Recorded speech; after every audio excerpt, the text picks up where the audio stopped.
অষ্টম শ্রেণী তোমাদের ৮ নম্বর অধ্যায় পরিবেশে। এই অধ্যায়টা একটু বড় অধ্যায়।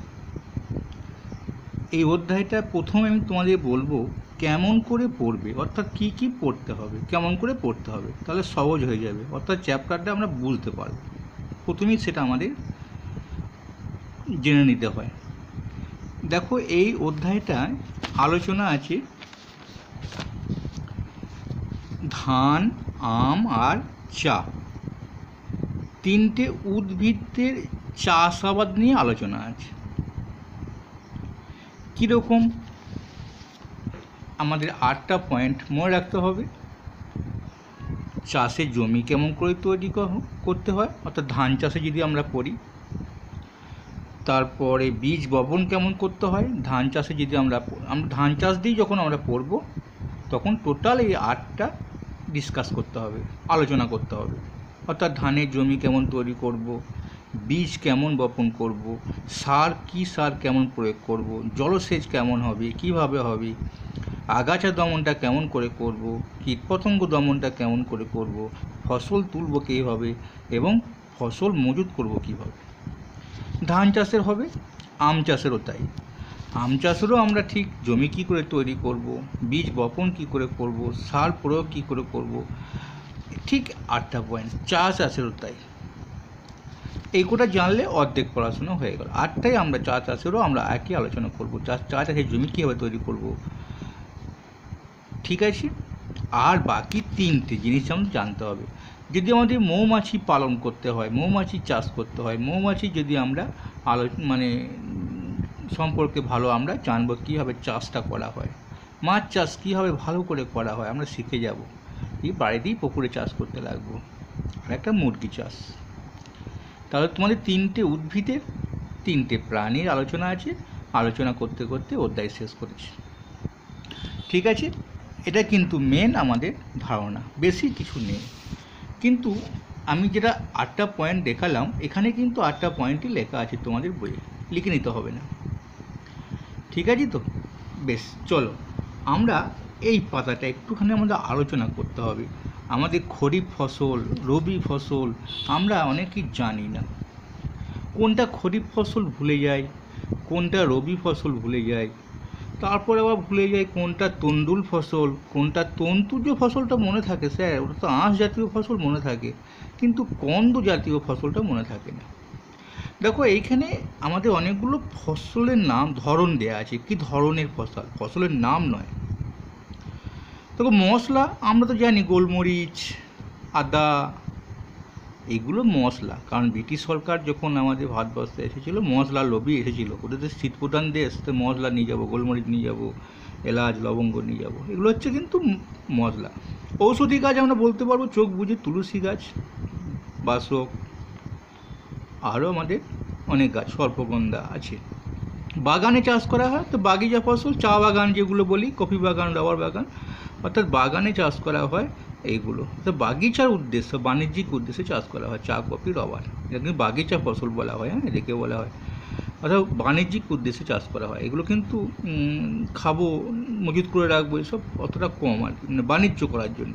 চিনি পাওয়া যায়, আখ, এটা জানবো। কন্দটা মনে থাকে না, কন্দটা মনে রাখবে, আলু, আদা। যেই মশলার মধ্যে পড়ছে এখানটা আদাটাও, কিন্তু আলু আর আদা হচ্ছে কন্দ, এটাকে মনে রাখবে। এরা আরও আছে, তৈলবীজ তো বলতে পারবে, সর্ষে, তিল, এগুলো। ডাল জাতীয় ছোলা, মটর, সার পারবো। তন্তুটা মনে থাকে, তুলা আর আঁশ, যেগুলোতে আমরা আঁশ পাই, অর্থাৎ ছাড়ালে পারে কাণ্ড থেকে, সেগুলো হচ্ছে তন্তুজ ফসল। কাণ্ড না, অনেক সময় ফুল, যে উদ্ভিদ আমরা আঁশ পাই যেখান থেকে, তুলা পাট। আর তন্ডুল আমরা খাই সবসময়, কিন্তু তন্ডুল খেয়েই আমরা ভন্ডুল হয়ে যাচ্ছি না মাঝে মাঝে। চলো আমরা দেখে যাচ্ছি যে ধান, কিন্তু ধান খাই না, ধান থেকে চালটা আমরা খাই। হ্যাঁ, ঠিক আছে, গম ও রুটিটা খাই, গম খাই না, ভেঙে খাই। গমটা খাই কিন্তু ভেঙে কায়দা করে খাই আর কি। তাহলে তন্ডুল আমরা খাই। আর আমাদের মনে থাকে না যেটা হচ্ছে কন্দ, আলু, আর বাকিগুলো সব মনে থাকবে। কিন্তু আমাদের এখানটা মনে থাকবে না, যেটা হচ্ছে সবজি। দেখো, সবজি তো আমরা চিনি, টমেটো, বাঁধাকপি, কিন্তু কলা, আঙুর তো সবজি নয়, এগুলোকে ফল বলা হয় নাকি। ক্যাকটাস, বোগেন ভেলিয়া, এগুলো হচ্ছে অলংকারিক উদ্ভিদ, অর্থাৎ অলংকার তৈরি করা যায় ওটা দিয়ে, মানে সাজসজ্জা তৈরি করা যায়। দামি অলংকার কিছু হয় না, তাহলে তো খুব দাম হয়ে যেত। ফুল যেমন গোলাপ ফুল, এগুলো হচ্ছে যে ফসলের ধরন। এখন আমাদের ফসলের ধরন শেখা হয়ে গেছে খরিফ ফসল, রবি ফসল। আমাদের খরিফ ফসল আর রবি ফসলটা আগে নামটা জানি, তারপর তো আমরা জানবো খরিফ ফসল কোনটা। দেখো, রবি হচ্ছে সূর্য, যখন সূর্য ওঠে তখন সেই ফসলটাও ওঠে। যখন সূর্য জোরে ওঠে, কখন জোরে ওঠে? গ্রীষ্মকালে। তা গ্রীষ্মকালে যে ধানটা কাটা হয় সেটাকে বলা হয় রবি ফসল। রবির সঙ্গে যেন একটা ফসলের নামটা ওই জন্যই দেওয়া হয়েছিল। তাহলে কখন রোয়ানো হবে? তার 3 মাস আগে, তাহলে মোটামুটি অক্টোবর নভেম্বর মাসে দেওয়া হয়, মার্চ এপ্রিল মাসে ধানটা ফসলটা কাটা হয়। তাহলে রবি ফসল কিন্তু আমাদের বুঝতে পারলাম ওই সময় কিন্তু দেখো আমাদের মার্চ এপ্রিল মাসে আমরা এপ্রিলের শেষ দিকেও আমরা ফসলটাকে তুলি ঘরে, কারণ এপ্রিল যে কোনো মাসগুলোই মনে রাখার একটা ক্যাপাসিটি কী জানো? ধরো আমরা জানি শীতকাল ডিসেম্বর মাস, অজ্ঞান মাসে মাঝখান থেকে ধরো মানে জানুয়ারি শুরু হয়ে যাবে, অর্থাৎ বাংলা মাসের যেই শেষ হবে জানবে 30 তারিখ হবে, তখন জানবে কোনো একটা মাসের ইংরাজি 15 তারিখ বা কাছাকাছি। তাহলে এপ্রিল ফুল দিয়ে আমাদের বছর শুরু হয়, অর্থাৎ 15 এপ্রিল দিয়ে আমাদের বছর শুরু হবে। মনে রাখার জন্য বললাম। মাস্টারমশাইদের সঙ্গে তো এপ্রিল ফুল করি, ঠকাই মাস্টারমশাই দেখে মজা করি। তাহলে আমরা পয়লা বৈশাখ অর্থাৎ 15 এপ্রিল, যে কোনো বাংলা মাসে প্রথম 1 তারিখ হবে, ইংরেজি মাসে 15 তারিখের কাছাকাছি কিছুটা, 14, 13, 15 এরকম হবে, মাঝামাঝি বলতে পারি। তাহলে এপ্রিল মাসে শেষ মানে হচ্ছে আমাদের বৈশাখে মাঝামাঝি, ইংরাজি মাসের শেষটা হয়ে যাবে। তাহলে বুঝতে পারলাম যে কীভাবে মানে মনে রাখার জন্য একটা পদ্ধতি। এবার যে রবি ফসল বলতে শুধু কি আমাদের মানে কী হয়, সেটা বোরো চাষ হয়, বোরো ধানটা হয়, কিন্তু মনে রাখবে হ্যাঁ, বোরো ধানটা হচ্ছে রবি ফসল। গম, বার্লি, ছোলা, মটর, সর্ষে। সর্ষেটা আমাদের আবার শীতকালেও অনেকে তোলে, শীতকালে হয়ে যায়। আর দেখো খরিফ ফসল অর্থাৎ যেগুলো জুন জুলাই মাসে, জুন জুলাই মানে January February March April May June July, অর্থাৎ বর্ষার মৌসুমের সময় বোনা হয়, যেগুলো সেপ্টেম্বর অক্টোবর মাসে ওঠে, অর্থাৎ যে সময় আমি ভিডিওটা করছি সেটা অক্টোবর মাসে, এই সময় যে ফসলটা উঠবে।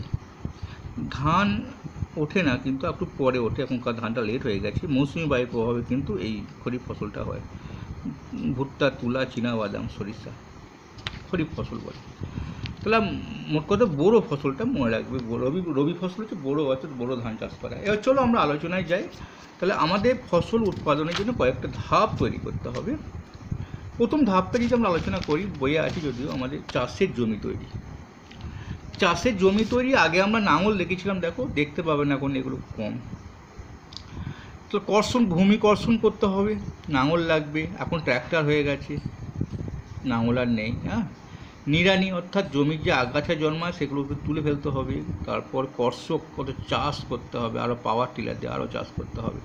প্রথমে জমিটাকে তো একদম ভূমিটাকে মাটিটাকে ভেঙে ফেলতে হবে, তারপর নিড়ান হবে, তারপর চাষ। মানে জমিটা, এটা নিড়ান মানে কি আমি বলতে চাইছি, ধান গাছ রোয়ানোর পর সেই নিড়ান নয়, মাটিটা যখন চাষ করা হলো তার মধ্যে কোনো আগাছা আছে কি না, মাটিটা যখন কর্ষণ করা হলো, চাষ দেওয়া হয়ে গেল, তার মধ্যে যে আগাছাগুলো আছে কিনা সেটাকে তুলে ফেলার জন্য এখানে তো জমি আমার তৈরি হয়ে গেল, ঝকঝকে জমি, চাষ দেওয়া হলো, রোদ হলো, আবার চাষ দেওয়া হলো, কর্ষকের ট্র্যাক্টর পেছন দিয়ে সমান করা হলো, দিয়ে নিড়ানটা অর্থাৎ বেছে সমস্ত কিছু তুলে ফেলে দেওয়া হলো। তাহলে একটা জমি তৈরি হলো। তারপরে বীজ বপন। এই বীজ বপন করতে গেলে বীজটাকে শোধন করতে হয়। দেখো, বীজটাকে পরিষ্কার, তাকে তার চারা বেরোনো উপযুক্ত করতে হয়। হ্যাঁ, বীজ বপনের যন্ত্রপাতিও পাওয়া যায়। দিয়ে এটাকে আমরা বীজ বপন আমরা মানে একটা ধাপ আমাদের পেরোতে হয়। তারপর চলো সার প্রয়োগ। এই সার প্রয়োগের মধ্যে বিভিন্ন রকম সার, অনেক চাষি অনেক রকম সার দেয়। তা সার প্রয়োগ আমরা অপশানে এসে গেছি। দেখো, এগুলো মুখ্য খাদ্য উপাদান আর গৌণ খাদ্য উপাদান, তো উদ্ভিদের জন্য, উদ্ভিদের পুষ্টির জন্য মুখ্য CHON পিকে এমজিএস, মানে চন যদি নামটা মনে রাখো, চন CHON চন হয়। পিকে, আমরা পিকে নামটা খুব শুনি মাঝে মাঝে, তাহলে এমজিএস এটা মনে রাখবে। এই কোটা হচ্ছে মুখ্য, আর বাকি দেখো এগুলো সবই দু অক্ষরে আছে। যদি প্রশ্নগুলো এটাই পড়ে কোনটা মুখ্য উপাদান কোনটা গৌণ উপাদান, যখনই দু অক্ষর দেখব তখনই ভেবে নেব যে এটা হচ্ছে গৌণ উপাদান। শুধু একটা এমজিটাকে মনে রাখবে, এমজিটা হবে কিন্তু ম্যাগনেসিয়াম, যেটা এটা কিন্তু হবে মুখ্য উপাদান। আর চন পিকে, হ্যাঁ পিকে এস CHON পিকে এস, দুবার শুনলেই মনে পড়ে যাবে। তারপর দেখো সার, জৈব সারও হয়, অজৈব সারও হয়। জৈব সারগুলো ভালো বাড়িতে তৈরি করা যায়, আর রাসায়নিক সারও পাওয়া যায়, পটাশিয়াম, ফসফরাস, এগুলো কিন্তু উদ্ভিদে লাগে। তারপরে পয়েন্টটা ছিল আমাদের জলসেচ, কিন্তু তার আগে এখানটা দিয়েছি জৈব সারে আমাদের কি গুণ, মানে জৈব সার আর অজৈব সারের যে সবচেয়ে ভালো কোনটা, জৈব সার হচ্ছে মাটিতে জল ধারণ ক্ষমতা বাড়ায়। সত্যি তো, আমি জৈব সার যদি মাটি থেকে দিই, মাটিটা একটু উঁচু হবে, জমির মাটিটা বেশি হবে, জল ধারণ ক্ষমতাটাও বাড়াবে। তারপরে চলো, এখানে দেখতে পাচ্ছ মাটি রন্ধ্রযুক্ত, অর্থাৎ মাটি দিয়ে রন্ধ্র, ছিদ্র তৈরি হয়, যাতে চুঁই চুঁই চুঁই চুঁই জলটা নিচে গোড়া পর্যন্ত যেতে পারে, গ্যাসে আদান প্রদানটা ভালো হতে পারে। জৈব সারে কিন্তু গুণ আছে, উপকারী জীবাণুদের সংখ্যা মানে যেগুলো উপকারী জীবাণু উদ্ভিদের প্রয়োজন আছে সেইগুলো কিন্তু বেড়ে যায়, মাটির গঠন উন্নত করতে সাহায্য করে। তাহলে আমরা বুঝলাম যে জৈব সার কিন্তু। আবার দেখো, যদি এইখানটার আলোচনা ভালোই করেছে, দেখো যে বলেছে মাটির ক্ষমতাটাকে বৃদ্ধি করার জন্য শস্য আবর্তন করতে হবে। এবছর ছোলা চাষ করলাম, পরের বছর আখ, এবার ধান করলাম, গম করলাম, তাহলে বারবার যদি আমরা শস্য পরিবর্তন করি না, মাটির শেকড়টা থেকে যায় সেই গাছে থাকলে পারে। যেমন ছোলা চাষ করলে ছোলা শিম জাতীয় গাছ, শিম জাতীয় উদ্ভিদ থাকে, রাইবোজিয়াম থাকে, এর একটা মিথিজীবী ব্যাকটেরিয়া থাকে, সেটা জমিতে নাইট্রোজেন ক্ষমতা এমনি বৃদ্ধি করে দেয়। তারপর জলসেচ, এই জলসেচটা দেখে নেবে, একটু পড়ে নেবে, আলোচনা করায় আমি প্রথমেই বলেছি এটা বোঝাবার কিছু না, একটা সিস্টেম তোমাদের দিয়ে দেওয়া দরকার। আগাছা দমন করার জন্য না, এখন ধান রোয়ানো হয়ে গেল, ধান একটু বড় হলো বা কোনো ফসল বড় হলো, আগাছাকে নষ্ট করার জন্য এখন এই 2,4-D লিখলেই কিন্তু একটা আগাছা রাসায়নিক ওষুধ পেয়ে যাবো। আবার 4 লিখে একটা হাইফেন দিয়ে D লিখে দিলেও কিন্তু একটা খুব মনে রাখার সুবিধা আগাছা দমনের জন্যে, কিন্তু আগাছা নাশক বা ডালাফোন, পিক্লোরাম, এগুলো স্প্রে করা যায়। সবচেয়ে সুবিধা হচ্ছে একটা আগাছা ওষুধের নাম লেখো, 2 লিখে দেবে, আর কিংবা 4 লিখে D লিখে দেবে, একটা দাগ লিখে, এটা আগাছা নাশক। তাহলে আগাছা নাশক আমাদের দমন আমাদের হয়ে গেল। আর দুটো আছে কীটপতঙ্গ দমন। কীটপতঙ্গ দমন বিভিন্ন রকম স্প্রে করতে হয়, আমরা জানি ছত্রাক, ব্যাকটেরিয়া, ভাইরাস থাকে, এগুলোকে বলছে। আর কিছু ব্যাকটেরিয়া উইলট নামে একটা রোগ সৃষ্টি করে, ধসা রোগ সৃষ্টি করে কোনো ব্যাকটেরিয়া, আলুতে ধসা রোগ সৃষ্টি হয়। এবার রাসায়নিক, জৈবিক, রাসায়নিক দমন পদ্ধতি বিভিন্নভাবে হয়। যে আগে আমাদের নিম গাছের পাতা গুঁড়িয়ে দেওয়া হতো, এখন কিন্তু সেসবগুলো হয় না। এইখানে আবার খুব ভালো জায়গাটা আবার পড়ে নেবে, যেটা বলেছি মানে রাসায়নিক দমন পদ্ধতি ক্ষতিকারক প্রাণী মৃত্যু খুব তাড়াতাড়ি হলেও তারা সমস্যা যেতে পারে, এই পয়েন্টগুলো একটু পড়ে নেবে। তা ফসলটা বেশ যখন ওঠে খুব মজাই লাগে, মড়াই বাঁধা হয়, মারাই লিখেছি কথাটা, মারাই হয়তো সেটাকে ঝাড়তে হয়, মানে কুটুরি যেটাকে মারতে হয় বলি না আমরা। তারপর ফসল সঞ্চয় করে রাখা পয়েন্ট এসে আমাদের একটু আলোচনা হয়ে গেল। এবার আমার ধান চাষের জন্য কেমন, প্রথমে একটা যে ধানের প্রকারভেদটা জেনে নেবো। যখন ধান চাষ নিয়ে আলোচনা করতে যাবো না, আম চাষ নিয়ে যখন যাবো না, একটা পয়েন্ট কিন্তু বাড়াতে হবে, প্রকারভেদ, অর্থাৎ কত রকম ধান চাষ আছে, আউশ, আমন, বোরো। আমি একটু আগেই বলে দিলাম, বোরো গ্রীষ্মকালীন ধান, আর আমন বলছে দেখো আউশ হচ্ছে যে শরৎকালীন, আমন শীতকালীন, বোরো গ্রীষ্মকালে যেটা ওঠে, যে সময় রোয়ানো হয় সেটাকে কিন্তু ফসল বলা চলে না। আর আউশ ধানটা কোনো বীজতলা করতে হয় না। এই বোরো চাষটা উঠে গেলো, ধানটা উঠে গেলো, যেই একটু বর্ষা না হলো, ধান ছিটিয়ে দেওয়া হয়, তাড়াতাড়ি পুজোর আগে ধানটা উঠে যায়, ওই ধানটা বিছে অনেকে জমি মানে পোশাক কেনে, আউশ ধান বিছে পুজোর পোশাক কেনে, আমি জানি। তা এখন চাষ কম হয়ে গেছে, আবার অন্য ফসলটাও চাষ হয়, মানে আউশ চাষ করেই কিন্তু আমন চাষটা করা হয়। একটু লেট হয়ে যায় যদিও, তবুও কিন্তু করা যায়।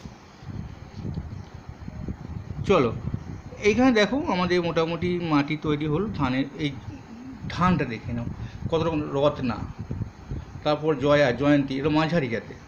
আর নবী জাতে দ্বীপ জাতে স্বর্ণ, মাসুরি, পঙ্কজ।